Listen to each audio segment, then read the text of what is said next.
Hey everyone, welcome to this special edition of What Went Down. I'm Craig, aka Mr. Impact Blog from the TNA IW channel, and I'm once again joined by the co-host of the Talking Nonsense by Impact Wrestling podcast, Geoff. Hey, you're a co-host too, this week at least. Yeah, Yeah, plug in there early. it was a good show. It was fun. Max was obviously sick. If you guys haven't seen it, episode 20 is out, and we hit some really fun topics. A little not heated, but passionate discussion. So it was nice. Really a lot to talk about. So Yeah, definitely got us talking. yes, to say the maybe least. too much. Maybe, but yeah, Emergence Night 2 tonight. Not that much advertised for it, but I'm assuming there'll be more featured on the show. Yeah. I'm sure obviously they got to fill in something, but a 30-man Iron Man match obviously takes a lot of that space. Obviously, guys, keep interacting with us. We will have another What Went Down on Thursday, our traditional day, where we actually review both weeks of Emergence, and then also we'll put up the results of the power rankings for the past 2 weeks, kind of a combined, to make it fair, power ranking, as well as we have a poll up right now to see what you guys liked or are most excited about coming out tonight. And right now in the lead by a large margin is the Iron Man match. So I think everyone's kind of on the same page as that's gonna be something special. Yes, for sure. So yeah, there's 2 title matches tonight, and one of the match and an explanation. So, without further ado, let's get straight into it and go for what I believe should start the show. Brian Myers goes up against the former X Division champion Willie Mack in a singles match. So, our awkward laughter here is due to our episode 20 of most likely there of the Talking Nonsense podcast. So go watch that. I won't go too much on that. I think we said what we had to say. I'm excited in the sense of I want to see what Brian Myers is, who he is, how the commentators portray him, what he says next. So in that regards, it's a good thing of what he said. We won't go into that any further, but or on previous night of Emergence, because obviously we'll talk more on it on Thursday. It scares me that Willie's going to be on the decline here. But Bryan did lose his first match as well. Yeah, I'm more intrigued. That's what I'll say. I'm more intrigued than excited about it. There's a lot of questions I still have regarding Brian Myers, and I'm interested to see what's next for him. And I hope it's not a victory over Willie Mack, but who knows what happens on Emergence Night 2, right? Yeah, I'm there in the sense that it could be a good match, because Bryan did okay against Eddie in this first match, right? But given where Willie's been over the last few weeks, I don't want to see him lose again, especially after dropping the X titles anniversary, and obviously with EY. Do you think that quite possibly there's more to it, in the sense of like, now I go back to that tweet that we mentioned weeks ago where Willie mentioned he was a piece of shit or whatever it was, and it seemed more real than it seemed like a character thing.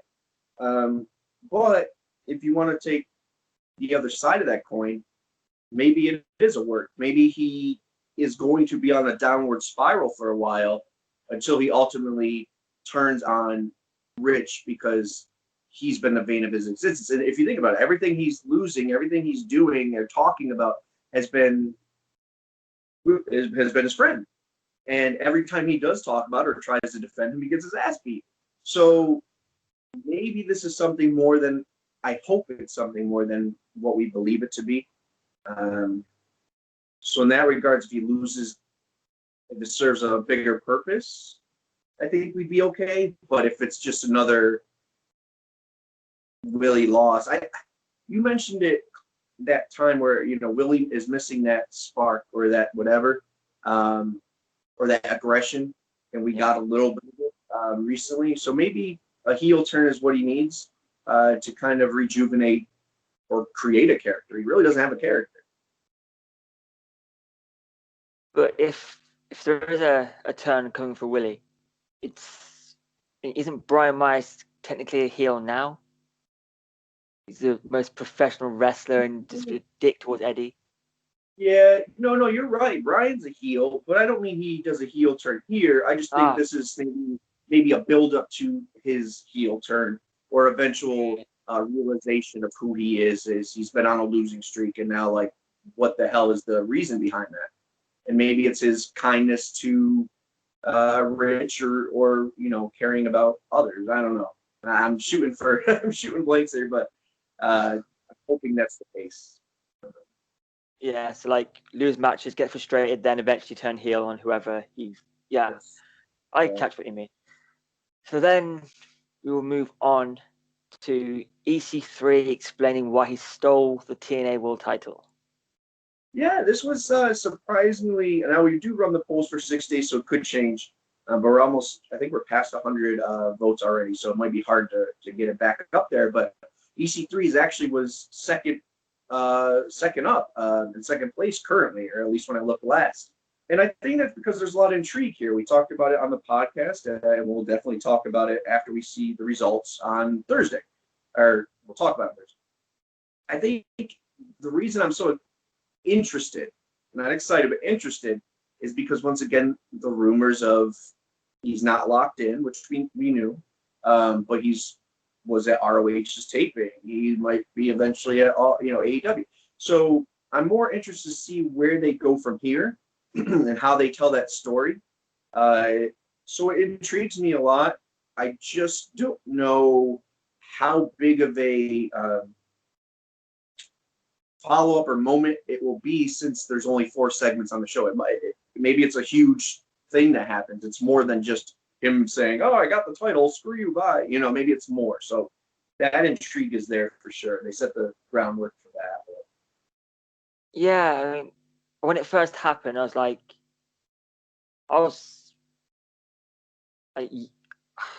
won't say happy, but I liked it because of where it could go. Right. There's so much. Well, there's only really one way it's going to head, but this is a nice little add-on to this storyline. It's going to end in a match anyway. Yeah, I think Bound for Glory is the reasonable culmination of this feud. Even if he works other places, just because that's the agreement. You work a feud with your friend Moose till Bound for Glory.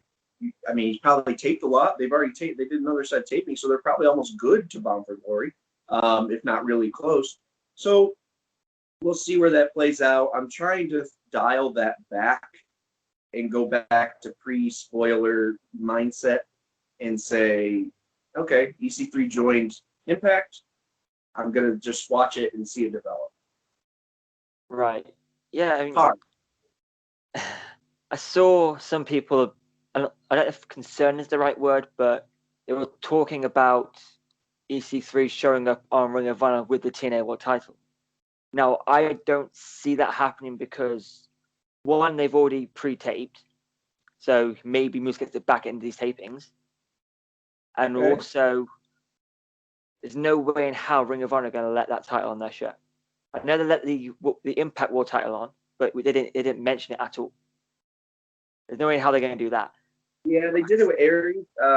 Once again, we don't know where we're at, or ROH is at. Maybe their mindset's completely different. Once again, we don't know if Marty's booking it. We don't know if they realize, shit, we're in the dumps and we kind of can use any rub we can, and let's stop burning bridges and rebuild them. And that falls on Impact as well. So who knows? This landscape of the wrestling world is so different than 3-4 years ago, when there was no way in hell ROH would help out Impact or vice versa, at least on ROH's side. So we'll see. I think it's interesting if he does bring it elsewhere. I just don't see what purpose that would solve, since it has very little meaning technically has little meaning since that belt has no prior existence, if you look at it for a lineage standpoint. So Right. yeah. But I'm excited for this promo. If it is, I'm assuming it is a promo. And Yeah. EC3 always, especially since he's returned and the whole control our narrative. I like these style of promos, and it feels like this eventual match is going to be huge because of the stuff they're doing. Right. The build up has been really good. Yeah, so they're making the match feel like it's going to be something special, and it will be anyway. So then we move on to Eddie Edwards' open challenge for the Impact World Championship. Now, a lot of people are assuming EY will accept, but I don't see it yet. Yeah, I didn't really think of it being EY because that would be practical. Of course, my conspiracist mindset is that it's someone I've mentioned before or some little rumors I've heard through the grapevine.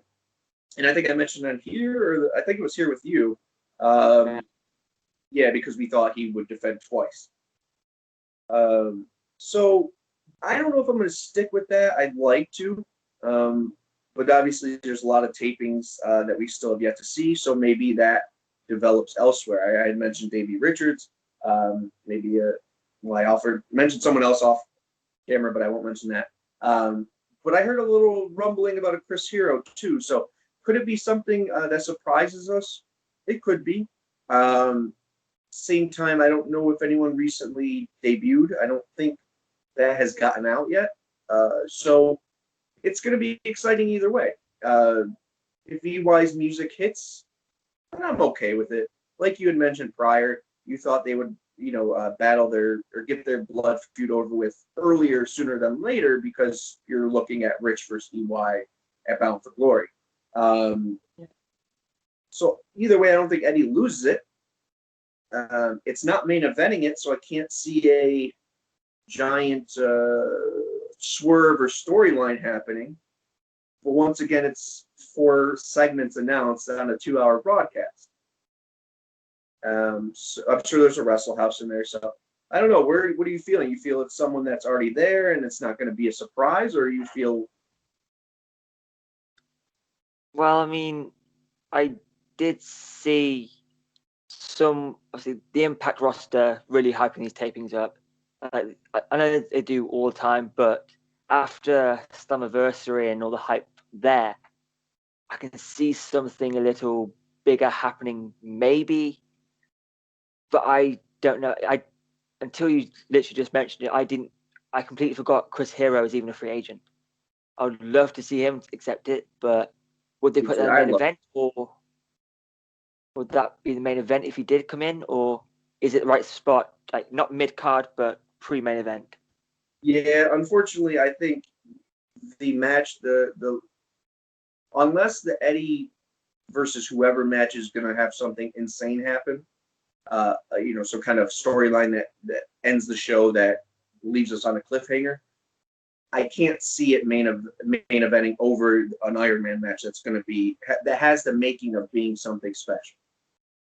So if it is second up with Chris Hero, yeah, possibly, because I think Chris Hero's, unfortunately, I don't want to say his value, because I value him personally, because I've always loved him since day one.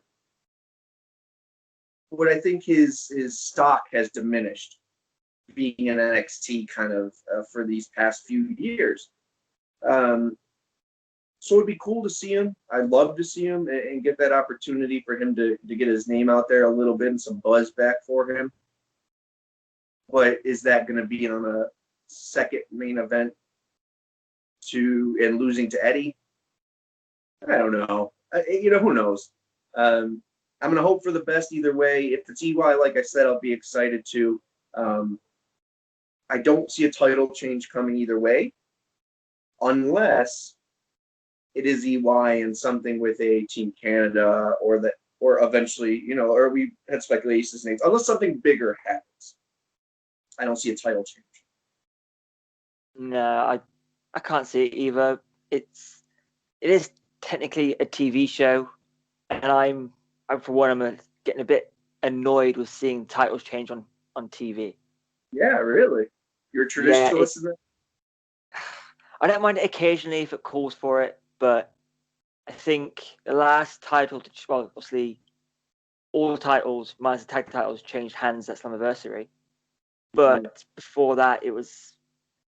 I don't think titles changed at pay-per-view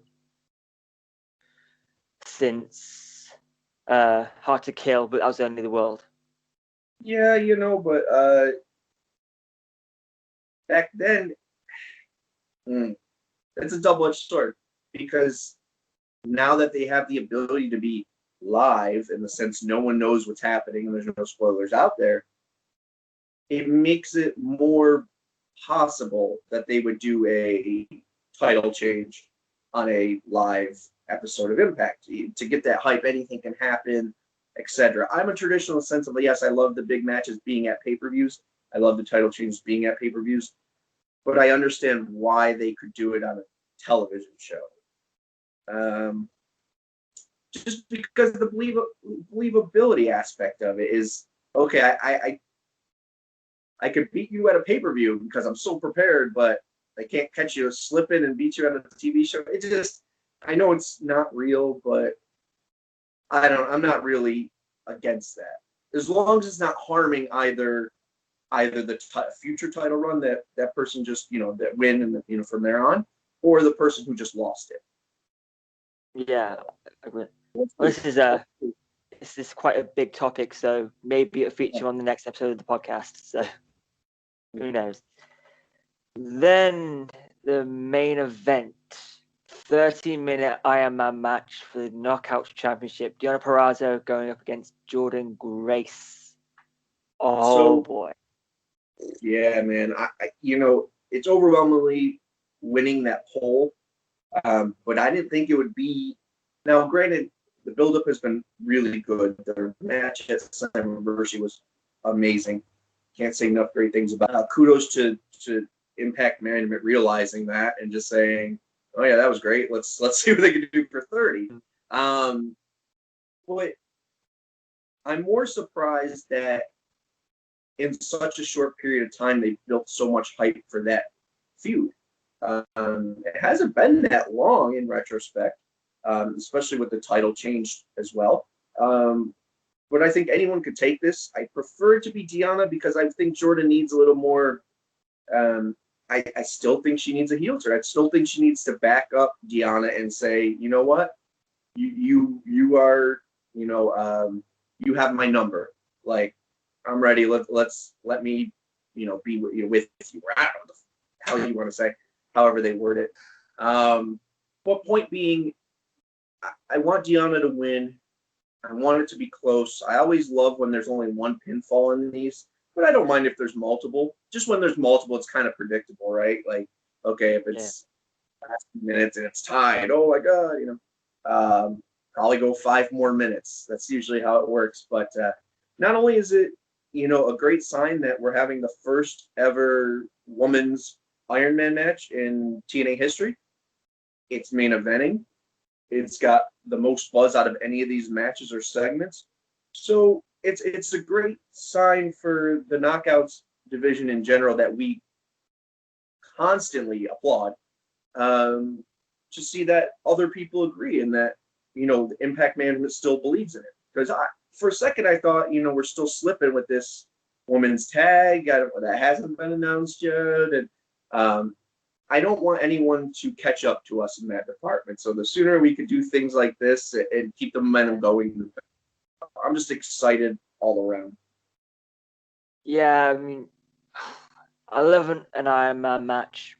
Deonna and Jordynne in one match I've seen on Impact. They've probably got the most chemistry I've seen for a long time in a rivalry. It's